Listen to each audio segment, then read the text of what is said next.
ដួលត្រូវងើបដើរខ្លួនឯងប្រឹងប្រែងវាក្រែងនឹងស្រាកអាចស៊ូសពីភាពតោកយ៉ាក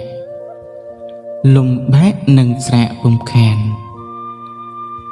ថ្ងៃក្តៅព្យុះភ្លៀងត្រូវទ្រាំទុកជាំលែងក្រំសន្តានដោយការហែលឆ្លងចាក់ស្ថានថ្កើនថ្កាននឹងបានដល់ខ្លួនលើកទឹកចិត្តខ្លួនឲ្យស៊ូទុកយូរនឹងធូរលែងផ្ទួនដោះខាត់ដាស់ចិត្តអង្រួនគុំគួនក្នុងខ្លួនខំប្រឹង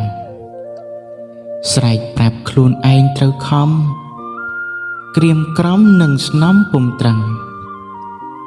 បែបណាក៏ត្រូវរឹងប៉ឹងសំឡឹងកុំត្អឹងនៅស្ងៀម